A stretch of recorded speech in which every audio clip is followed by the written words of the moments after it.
So yan, malalaki yan at pinakrak ko lang para mas maliit at talagang makain ng ating mga alagang manok. So yan o.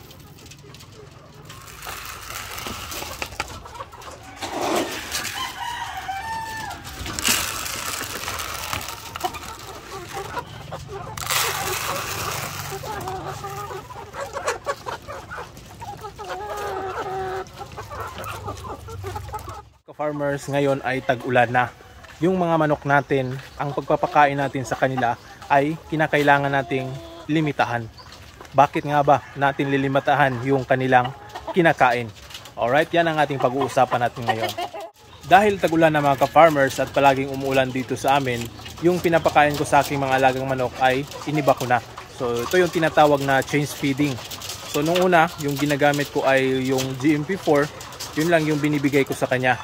Pero ngayon, dahil malamig yung panahon at palaging umuulan, ay meron akong inimix dito. Ito yung crack corn, yung hinahalo ko sa kanila.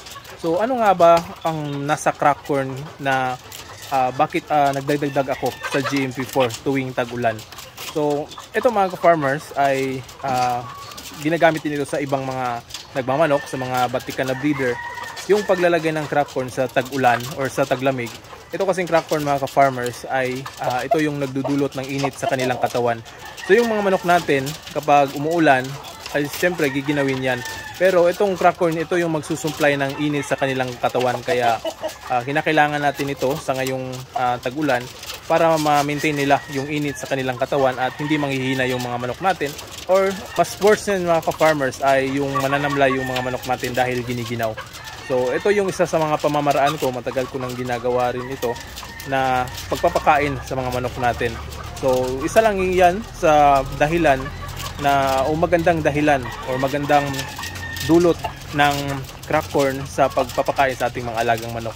So marami pang benepisyo niyan, pero sa topic natin ngayon ay focus lang tayo doon sa isang main good reason kung bakit nagpapakain tayo ng crack corn sa ating mga alagang manok. Kung may tatanong nyo naman mga ka-farmers kung gaano karami ba yung ibibigay natin na crack corn o ihalo natin sa crack corn. So personally sa akin mga ka-farmers, ang pagmimix ko kapag first day na nagbibigay ako ng crack corn, konti lang talaga yung hinahalo ko. For example, ito, apat na ganito, apat na takal ng GMP4, hinahaluan ko ng isang crack corn.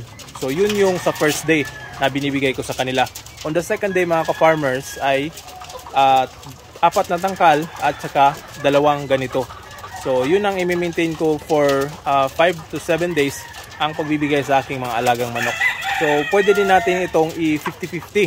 So bale kung isang takal 1:1, isang takal nito na GMP4 or breeder pellets, hahaluan natin ng isang takal din ng crack corn. So yun yung pwede natin gawin sa ating mga alaga. So nakadepende rin yan mga ka-farmers dahil yung mga manok na hindi sanay kumain ng mais ay baka hindi kakainin yung mais.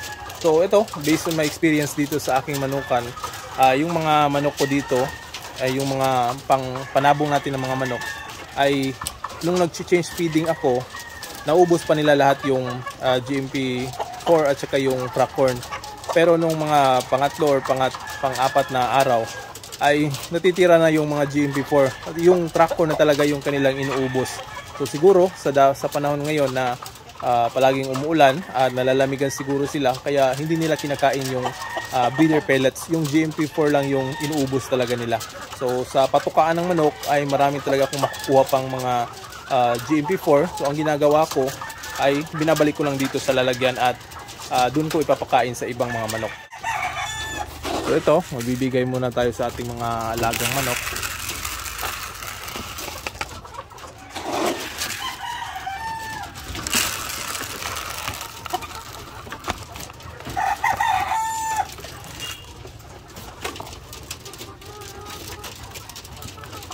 So ito, hindi lang natin binabasa dahil itong mga wet leghorn natin, hindi naman sila malilikot. Yung mga paa, kagaya nito na natatapon yung pagkain dahil ang liliksi at ang lilikot. Oops, meron pala tayong itlog. Waits. Yan, nangingitlog na sila. Araw-araw na ito mga ka-farmers na nakakuha ko ng mga itlog dito. kain lang kayo. So yun.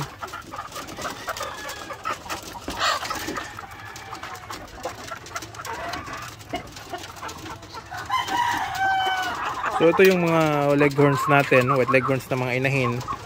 3 araw din ako nagbigay ng antibacterial dito. Dahil sa tingin ko merong mga nasugatan yung mga mata or kinagat yata ng lamok. So kailangan nating, ayan o, nagpapakasta na. Kailangan nating gamutin sila mga farmers para bumalik yung kanilang sigla. Kasi yung napansin ko so nung mga nakarang araw ay matamlay sila. At saka yung feeds nila ay ayan, hinaluan ko na rin ng crack corn para naman bumalik yung sigla ng ating mga leghorns. Kain ka na. So yan o, nagpapakasta na. So ito yung itlog, ang liit pa. So piwi size. Ito ay pang-ulam natin. Alright, kain lang kayo dyan ladies.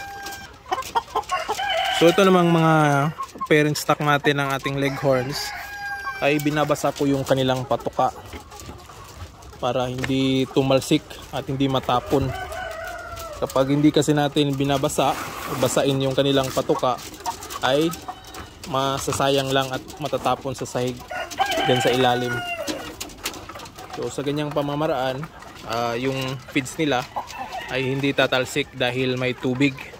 So yung tubig yung nagsisilbing dumidikit dyan sa kanilang pakainan, yung feeds. So kung dry feeding lang yan at walang halong tubig ay yung iba tatalsik na sa lupa at hindi na natin mapapakinabangan. Alright, so sa crack corn naman mga ka-farmers, malalaki yung butil na nasa agribit na nakita ko doon. At yung mga malalaking butil, yung crack corn na yun is yun yung pinakamura lang. So nasa 36 per kilo dito sa amin ng crack corn. So pinagiling ko ulit para lumiit yung size ng isang butil para mas mabilis makain ng ating mga alagang manok. So yung pagpagiling naman ay libre lang naman sa agribit. Kung bibili kayo, especially kapag marami yung binibili nyo, ay libre lang talaga yung magpapagiling. Basta meron lang silang makina. Pero meron kasing mga agribit na wala silang makina na pang giling ng mais. Kaya yung sa atin ay ayos na yun. So ito, papakainin pa natin yung iba.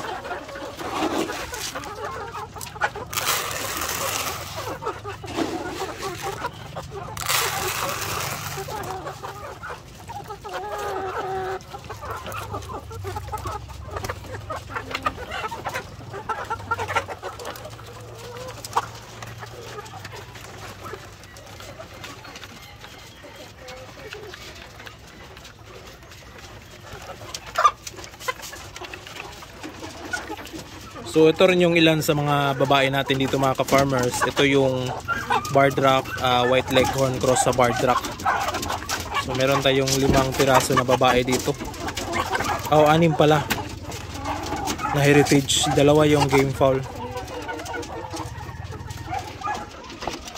Ito naman yung itong 3 puti. Ito yung White Leghorn na ka-cross sa Rhode Island Red. So yan na sila, malalaki na. Nagdadalaga na yung mga White Leghorn cross ng Rhode Island Red natin.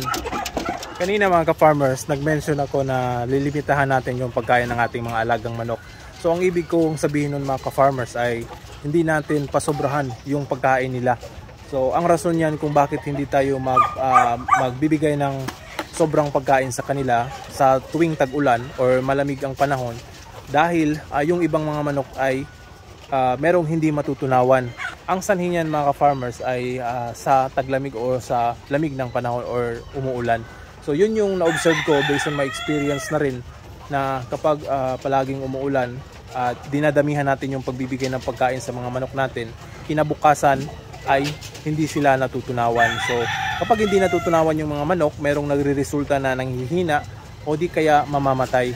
So marami na din akong na-encounter dito mga ka-farmers na ganun yung senaryo na sa ating mga alagang manok. So kapag umuulan dito sa aking manukan ay konti lang yung binibigay ko at saka mostly dry feeding lang talaga sa Yung wet feeding ay ayos lang din naman, pero minsan kasi especially kapag yung mixture ko nasapa lang niyog at saka yung hinaluan natin ng konting feeds, minsan kasi merong mga manok ko dito na hindi matutunawan agad. So yun yung dapat din nating iwasan kapag tag-ulan. So hindi tayo magpapasobra ng pagkain sa kanila dahil magre-resulta o madidisgrasya yung mga manok natin. So yun lamang mga ka-farmers, aside sa crack corn na binibigay natin sa taglamig para magbigay ng init sa katawan ng mga manok natin, ang mais ay marami din itong benepisyo sa katawan ng ating mga alagang manok. So merong vitamins ito, magpapaitlog sa kanila at kung ano-ano pang mga vitamins na makikita natin sa mais. So yun lang mga ka-farmers, hopefully meron kayong konting natutunan sa ating ibinahagi at kung meron kayong mga katanungan, comment lang sa ilalim at ating sasagutin yan. Hanggang sa muli mga ka-farmers, happy farming! Woo!